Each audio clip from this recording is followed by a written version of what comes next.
So please join me welcoming to the stage Nasif Siddique. Assalamu alaikum everyone. Welcome to this presentation. My name is Nasif. I'm the co-founder and CEO of Six Sense. And at Six Sense, we help VC-backed startup with Agile engineering team. Yeah, all the previous speakers that we saw, they all started their slide presentation with a lot of certifications, right? Scrum Master, Product Owner, so on and so forth. But me, I can only start with a lot of mistakes, right? Because I only have mistakes to share with you with last 7-8 years that I've run Six Sense. So today I'm gonna share top 10 mistakes that I've made running my team. And recently, as we started adopting AI into our system, the mistakes started to get more and more. So we'll start with this picture. So you might get hungry after looking at this picture, but let's not do that. So why we're starting with this picture at the starting of the presentation? Because balancing this stack of eggs is hard, right? It's nearly impossible. In the similar way, balancing a team with front-end developer, back-end developer, clients, BAs, and product owners, and everyone is so hard for everyone who is in the project management. Would you agree with me or not? Is there anyone who wouldn't agree? No, no one. Everyone is like, yes, I agree. Okay. So today, what I'm going to do is I'm going to share my experience. And to do this, I actually interviewed a couple of product owners, project managers, Scrum Masters who are in this journey. And they told me to tell this at the beginning of the presentation that, Bhaiya, please tell that all these experiences are Jibon theke na. I'm going to use the Bangla term, Jibon theke na. All of these are from Jibon theke na. So that's what I'm going to do. I'm going to not give any lessons or anything, just share my experience and the experiences of my team members. So first things first, while you are in a tech team, while you're managing a project, you are actually never in control, right? Things can go south or north or anywhere from the get-go. You are never in control. So we need to be really careful about the most common mistakes we can make in the team. So the previous speaker actually shared 20 points with you. I'm going to just do half of them, okay? Just 10 points. A very simple 10 points, 10 mistakes that you can make that you should avoid while managing engineering team who are powered by AI. Yeah? So let's start with the mistake number 1. Okay, so what is this? A lot of text. Huh? So this is a quote. Huh? So let's look at the quote first. Let me get back. So the first rule of any technology used in a business is that automation applied to an efficient operation will magnify the efficiency. The second is that the automation applied to an inefficient operation will magnify the inefficiency. I love this quote. Huh? So before we jump into the lesson and everything, I want to know if you know who told this. Huh? Anyone? Or what? Bill Gates? Anyone else? Elon Musk? Huh? No one? Steve Jobs? Bill Gates? Huh? That's okay. No, actually, the answer is what? Bill Gates. Okay. So Bill Gates actually told this a while ago, but this is really important, don't you think?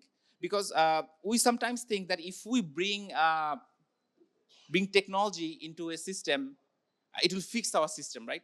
But if your system is not right, if the system is faulty, it will only make it more inefficient.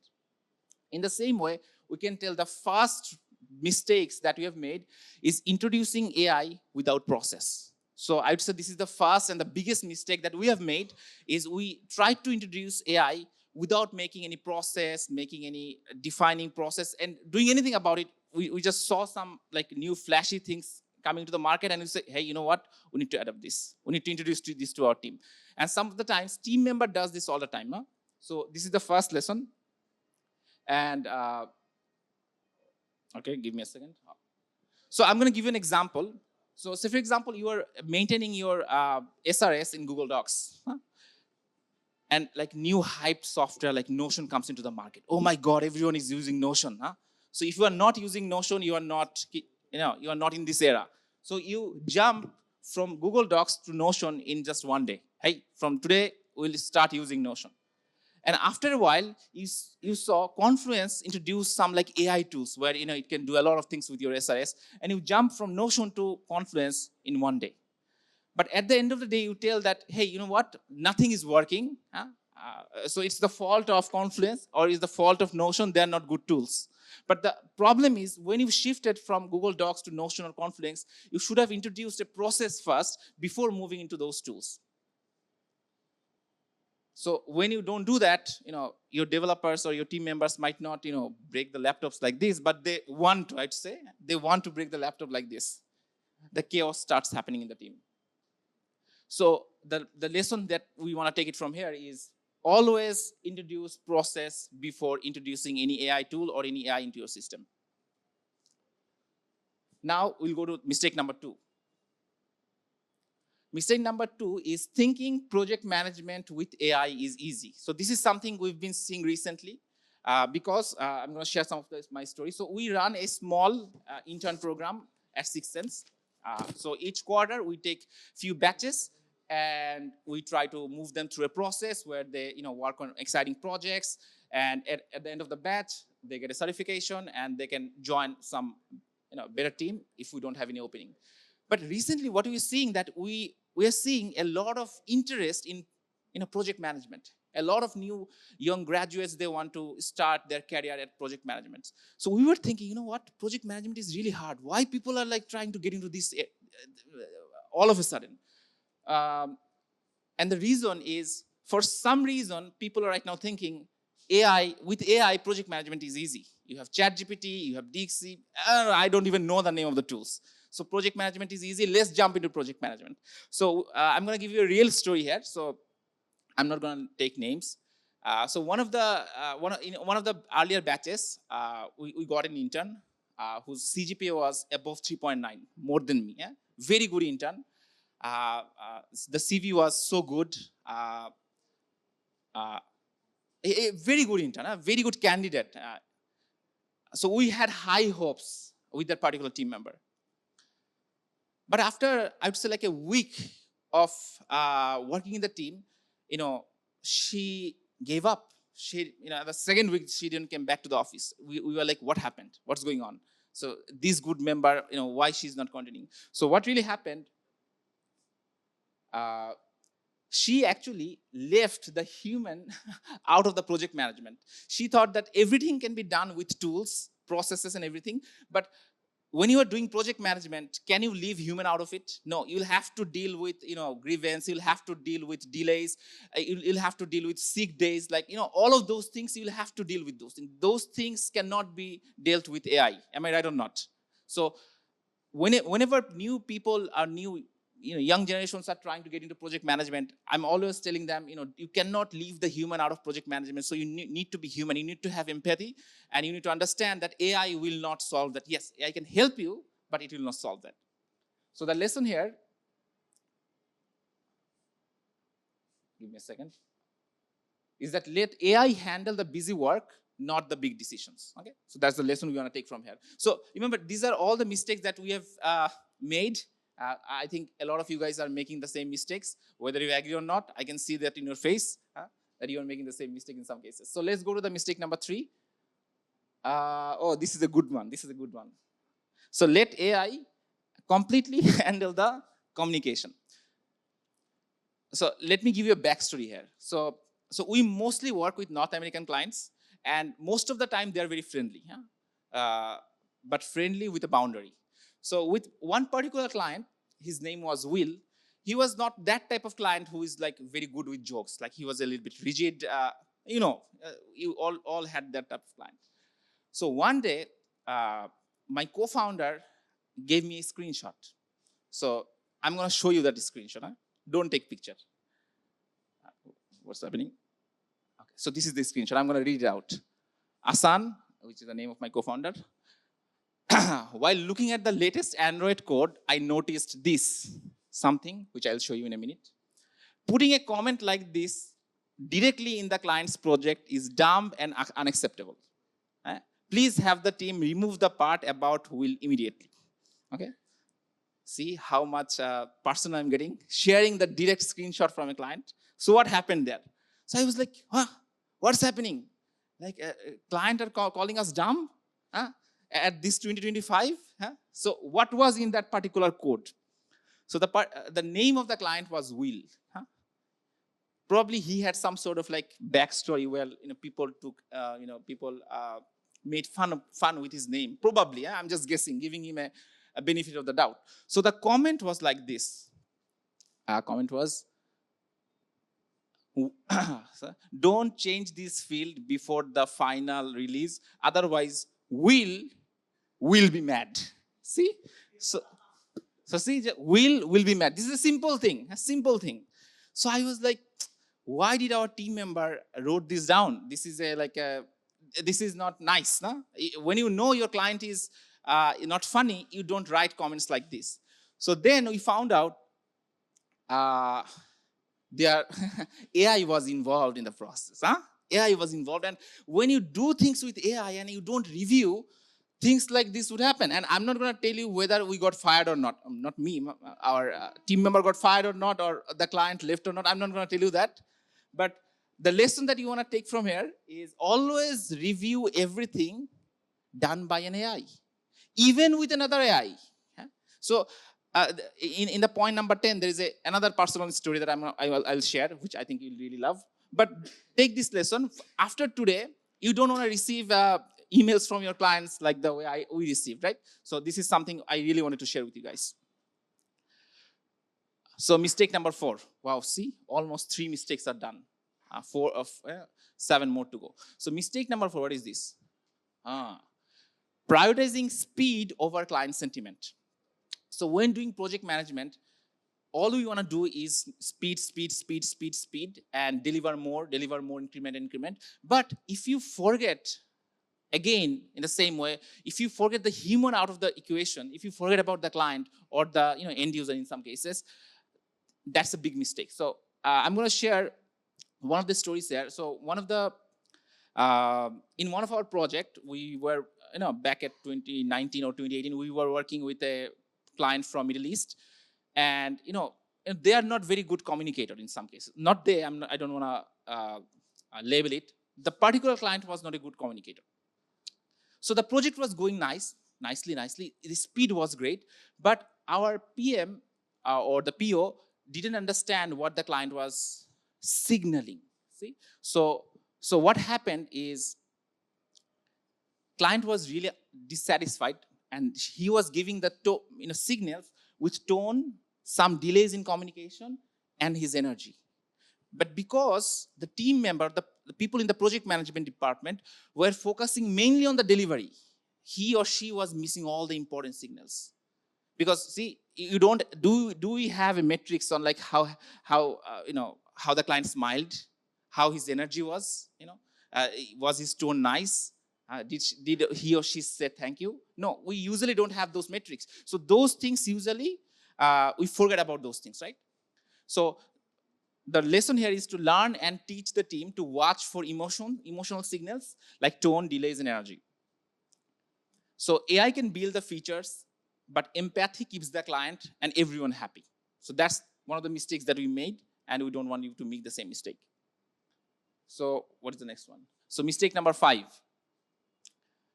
Okay, so this is something everyone is stealing right now. So I have, because this is the Agile conference, I also have to mention Agile. So the mistake number 5 is following a bad Agile.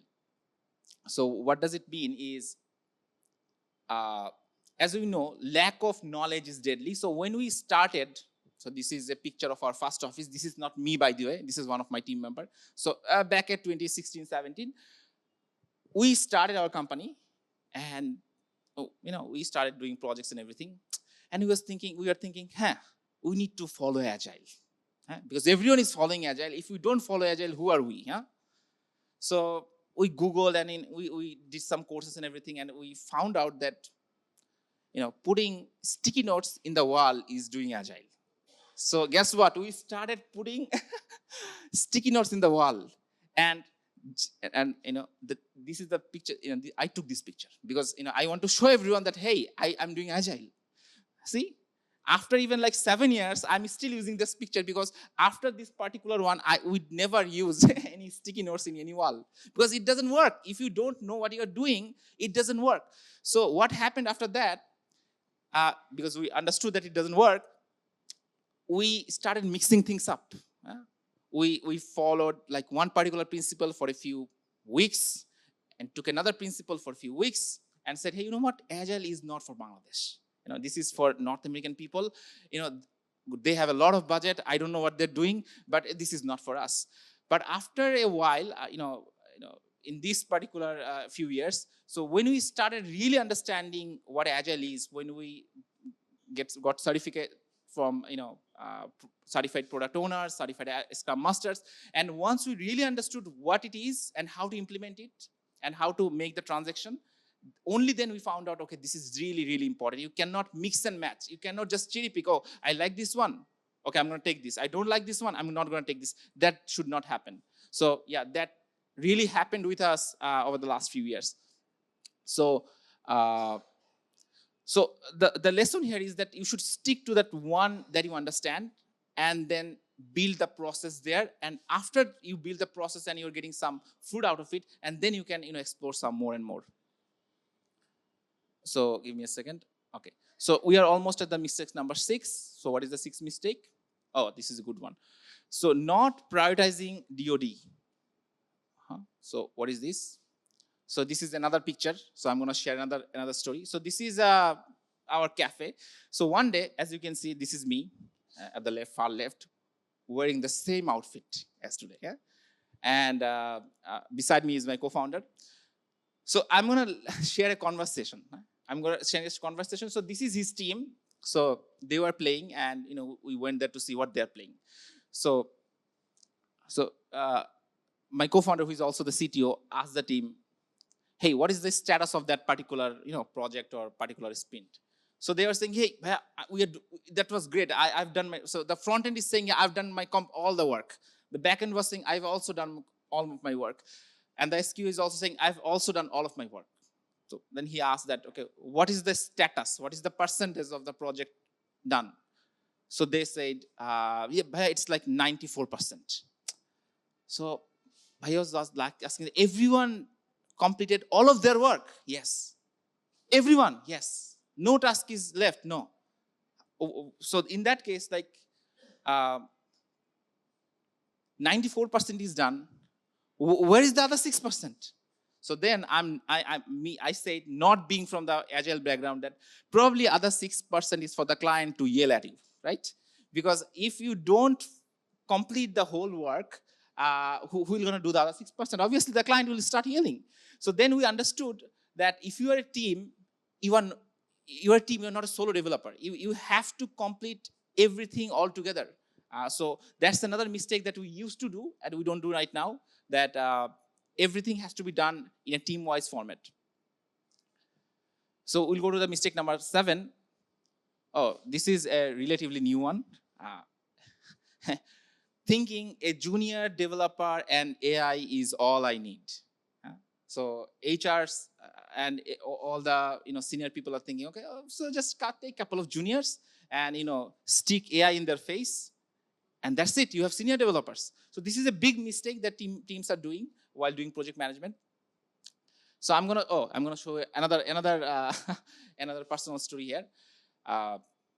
So in a particular project, in the first few weeks, junior developers were doing wonderful with the power of AI. Yeah? They were thinking they are superhuman right now. They can solve every single problem. So at the week 3, they faced a particular problem they could not solve. So they did what? They went to a senior. So what does a senior do when junior comes? So they go to the GitHub repository to check what's going on, right? Now let's look at the naming conventions. So the senior looked at the GitHub repository, and this was the name: fix 1, fix 2, কাজ করে না, আল্লাহ জানে কি হইছে, looks good. This is a true story. I think yeah, I can get a clap, right? So Why you guys are laughing? Because probably same thing happened with you, right? Oh yeah, people are like nodding their heads. Like same thing has happened to you. So the juniors had, say I blocked the name because that person might still work in our organization. I don't want to give him a hard time. So what happened here? We thought junior dev with AI is all we need. And then we got something like this. Because definitely Allah jane ki hoise, that we all know. But we also need to know what happened. So the lesson here is that so the result was poor quality codes, inefficient solution, and code mess up. So when you don't have any process and you stick, junior developer with AI, this is what happens. So the solution is not junior developer plus AI is equal to senior dev. I think we all need to agree to this. So do we agree with this one? Huh? Put your hand up if you agree with this. No, some of the people are not agreeing. Okay, I'll see you after the program. So junior dev plus AI is not equal to senior dev. Huh? So the solution is that for every project or every work that we are giving to the junior developers, we need to give them some direction. It can be mentorship. It can be involving a senior developer from the get-go, but the direction needs to be there. Required skill set combination must be there. You cannot skip that. That is a really, really important thing that you'll have to keep in mind. Otherwise, that type of thing will start happening with guys. Okay, so we are at mistake number 8. So just 3 more mistakes. Bear with me. So what is mistake number 8? Planning things the old way. So this is another mistake. So at this particular year, 2025, if you still plan things in the way you were planning at 2017, don't you think we'll be in trouble? You will be in trouble. So that's what happened with us. So we were still planning things in the old way. So what happened here? So I'm going to give you an example. Say, for example, while building a web application, login, sign up, and authentication, these types of feature, front and back end, and all those things, used to take previously 2 weeks, but now it can be done within 1 to 2 days. Yeah, some of you guys are thinking I can do it in 1 hour. Yeah, you can do it. I'm just talking about general people. Huh? So if you don't take those things into consideration and still plan things in the old way, you are bound to have some problems. So what we are saying right now to each of our team members and all the PM out there is rethink forecasting almost in every sprint. Rethink what changed from the past sprint to this sprint. Do we have any new technology? Is there something my team members are doing right now that I don't know? So all those things needs to be addressed in your forecasting process. So we are at mistake number 9. Mistake number 9 is not exploring the tech yourself. So as a product owner or a project manager, you need to explore the technologies yourself before you let your team members use that in a client project or in a real project. If you don't do that, what will happen? I'm going to show a slide here. So I think all of us know what this means. Anyone? Can you remember anything that goes with this picture? Oh wow, yeah, Nokia. Yeah, give a hand of applause to the guy. So this is the kind of like a symbol of Nokia. So what happened with Nokia? So this is a very sad picture because my first phone was Nokia phone. I think Nokia 1100. Huh? Anyone? Yeah, everyone. So my first phone was Nokia, and when I saw this, it really broke my heart because what he was saying is that we didn't do anything wrong, but somehow we lost. What happened? Tech happened. So if we don't understand tech ourselves, what will happen? Team members can manipulate your plan because you don't know. Some will say, hey, you know what? We'll start using cursor and this and this and this will happen. But you don't know what cursor is at all. All right. So team members can manipulate your plans. Client can ask for unrealistic things. So I'm going to give you an example here. Remember, previously I told you that login, sign up, and authentication feature used to take 2 weeks, right? Right now it takes 2 days. Client will Google a little bit and say, you know what? It can be done in 20 minutes. Get it done in 20 minutes. And if you don't know what you're doing, then you'll agree with your client. Yes, it can be done in 20 minutes. So that will be a problem for you. So I'd say review and understand before adopting anything. That's one of the lessons. So we are at the very end of our mistakes stack. So at the last mistake, which is thinking every client understands AI, right? So if you are thinking in this way, you are bound to have some great problems in future. So I'm going to give you a real example here. So I was about to sign a like 10, 12 page contract, a legal contract. And before hiring any lawyers, what I did, like everyone else, is I went to ChatGPT. I uploaded the contract and I asked ChatGPT, the paid version, not the free version, paid version, find all the problems that you can find in this contract, all the things that can goes against me. I'm the second party, XYZ is the first party. Find everything and make a nice table. And you know what it did? It made a very nice long table with all the legal problems that can, arise from this particular contract. So I was like, wow, do we need any lawyers right now? No, we don't even need any lawyers. But to complete the process, we had to onboard some lawyers so that they can vet everything and move us forward.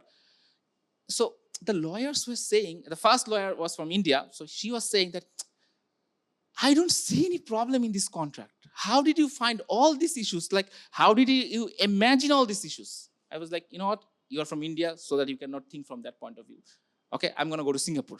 So we hired a Singaporean lawyer. And I said, you know what? See all these problems that AI told us that might happen. So, like, do you agree with this? They said, your client is really good, but why you are thinking in this way? Your thinking process is bad. Like, why you are thinking this will happen, that will happen? This will never happen. These are all the standard contract terms. You are just trying to poke problem. I was like, okay. So then I understood that AI will act according to your prompt. Because I told AI that, hey, try to find all the hidden problems. So he found hidden problems. Why I'm telling you this? Because clients do the same thing. They tell, I saw the prompts. That's why I'm saying. They ask ChatGPT, hey, if a really, really good development team from Bangladesh start working on this, they told me that it will take 3 months to develop. Can they develop it in 1 week? Find any way. So what do you think what do you think ChatGPT will do? ChatGPT will find, Rasul Kabir Bhai is laughing, probably he himself had this problem. So what the ChatGPT will do? ChatGPT will find anything he can find in the whole internet to prove his point, right? And then what will client do? Client will take a screenshot of it and email, hey Nasif, see, it can be done in 1 week. Why you are saying 3 months? And then if you agree with that, then you are in for a disaster, right? So this is same for client. That means don't think that client understands AI. Yeah? You'll have to be really, really careful. So, same way, client will say 2 weeks, now 2 days. So previously 2 weeks, now 2 days, and client will asking for 2 hours, probably 2 minutes. If he really can understand AI, 2 minutes. Can it be done in 2 minutes? So we are almost at the very end of our presentation here. So the goal is here is to manage expectation. Always manage expectation. If you are product owner, Scrum master, or project manager, or anyone in the project management, you gotta manage expectation of the people around you. It can be developers, it can be your boss, it can be client, everyone. You need to manage expectations. So the final note, this is the last slide, I would say is process wins. Would you agree with me or not? If you are not a process guy and if you are in project management, then you can come in all the next 10 Agile events, Scrum gathering, up until 2035, you will still come back to this one, that process wins. Thank you, everyone. Thank you very much.